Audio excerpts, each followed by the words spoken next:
suffered so bad. I was really struggling to survive. Had a lot of trays that were attempted murder and everything. I had to wash all my food off.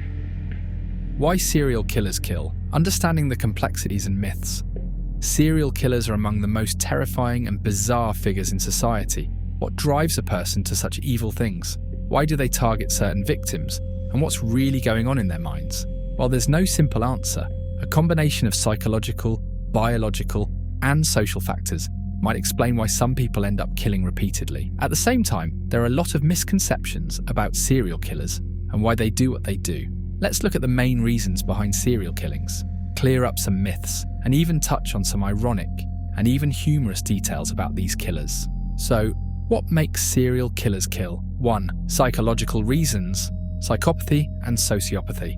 Many serial killers exhibit traits of psychopathy, which is characterized by a lack of empathy, guilt, and remorse. These individuals often show persistent patterns of antisocial behavior, grandiosity, and manipulativeness. This lack of emotional connection makes it easier for them to commit violent acts without feeling bad. For some, the act of killing becomes something they enjoy or even get addicted to. For example, Ted Bundy. Bundy is often considered a textbook case of psychopathy. He was known for his manipulative charm, lack of remorse, and ability to deceive others. His lack of empathy and emotional connection with his victims enabled him to kill at least 30 women without showing any remorse. Childhood trauma. A significant number of serial killers have endured severe childhood abuse, neglect, or abandonment. Such trauma can lead to emotional dysregulation and a distorted sense of self-worth, contributing to violent tendencies. Early trauma can lead to complex post-traumatic stress disorder or reactive attachment disorder, which can shape their interactions with the world and intensify feelings of powerlessness. Just look at Richard Ramirez, otherwise known as the Night Stalker. Ramirez was raised in a violent environment where he witnessed his cousin commit a murder and was physically abused by his father. This combination of trauma and exposure to violence contributed to his later violent tendencies.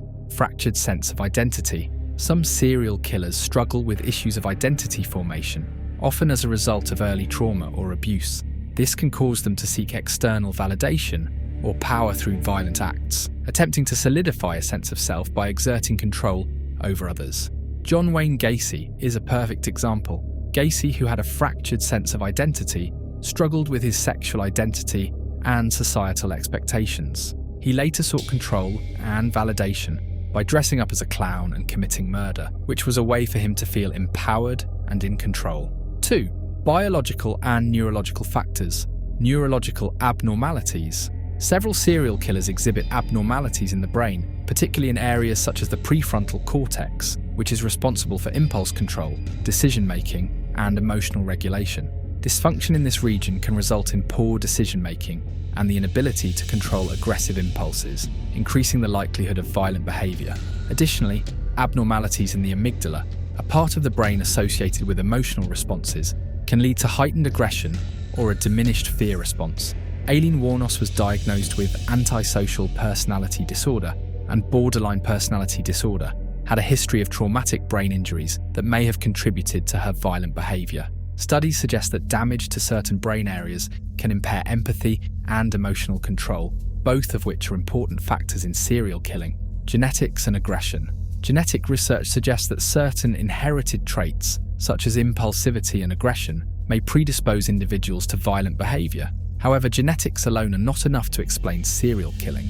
A combination of genetic predisposition and environmental stressors, such as abuse or social isolation, is often necessary for violent behavior to manifest. Gary Ridgway, also called the Green River Killer, had a brutal family history, and exposure to violence may have contributed to his aggression. Some researchers suggest that certain personality traits, which can be inherited, may play a role in the development of violent behavior, although it's not always the sole factor. 3. Social factors. Many serial killers exhibit social isolation, which can exacerbate feelings of frustration, anger, and alienation. In some cases, this isolation may lead to a desire for attention or control. Social deprivation can lead to maladaptive coping mechanisms, such as violence, which allows the individual to assert power over others. David Berkowitz, known as Son of Sam, had experienced social isolation during his childhood, and later as an adult claimed that his loneliness and lack of meaningful relationships contributed to his murderous behaviour. His isolation from society created a sense of alienation, and in his case, the killings seemed to provide him with a twisted sense of validation. Media influence. The portrayal of serial killers in the media often glorifies their actions, providing a form of validation for those seeking recognition or fame. Some serial killers intentionally commit their crimes with the hope of receiving media attention, as the desire for notoriety can serve as a driving force behind their actions. The Zodiac Killer's cryptic letters and taunting messages sent to the media indicate a desire for attention and recognition. The killer was highly aware of his media coverage and used it to maintain his mystique and power over the public. Desensitization to violence. Repeated exposure to violence, particularly in media and entertainment, can desensitize individuals to the moral and emotional consequences of murder. While not all individuals exposed to violent content become killers, the normalization of violent behavior can lower the psychological barriers to committing violence, particularly in those already predisposed to aggressive behavior. Jeffrey Dahmer is a prime example of a killer who had a fascination with death from a young age, and he grew up in an environment where violence was present. While his actions were more about control and sexual desire, there's evidence that his exposure to violent imagery and his disconnection from human life played a role in his killings. Common misconceptions about serial killers. There are a lot of myths surrounding serial killers, many of which stem from media portrayals or sensationalized accounts. Let's take a closer look at some of the most common misconceptions. Myth number 1, serial killers are always psychopaths. Not all serial killers meet the criteria for psychopathy, which is diagnosed according to the psychopathy checklist. While psychopathy is a common trait among many serial killers, it is not universal. Some serial killers may have other mental health conditions or come from traumatic backgrounds, and their violent tendencies may result from complex psychological factors rather than a clinical personality disorder. Edmund Kemper, often cited as a psychopath, displayed traits of both psychopathy and narcissism. However, his crimes were more rooted in his emotional instability and a disturbed relationship with his mother, rather than pure psychopathy. Myth number 2, serial killers are always driven by sexual desire. Sexual motives are present in many serial killings, but not all of them. Some serial killers are driven by a need for power, control, or a compulsion to eliminate a specific group of people. In some cases, the violence is not sexually motivated, but is rather about asserting dominance over the victim, which aligns with traits of sadistic behavior. The Unabomber Ted Kaczynski was responsible for a nationwide bombing campaign. It wasn't motivated by sexual desire, but by his belief in anti-technological ideology. His attacks were about asserting his views and inflicting damage, not sexual gratification. Myth number 3, serial killers always work alone. Many serial killers do operate alone, but some have accomplices or people who assist them.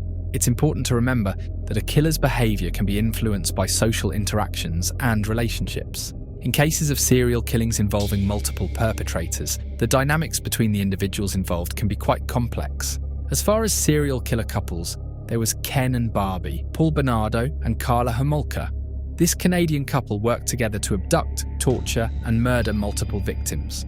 While Bernardo was the primary perpetrator, Homolka played an active role, illustrating that serial killings can involve multiple people. Myth number 4, serial killers are born evil. The idea that serial killers are born evil oversimplifies the causes of violent behavior. Research in developmental psychology and criminology suggests that serial killers are often shaped by a combination of genetic factors, early childhood experiences, and environmental stressors.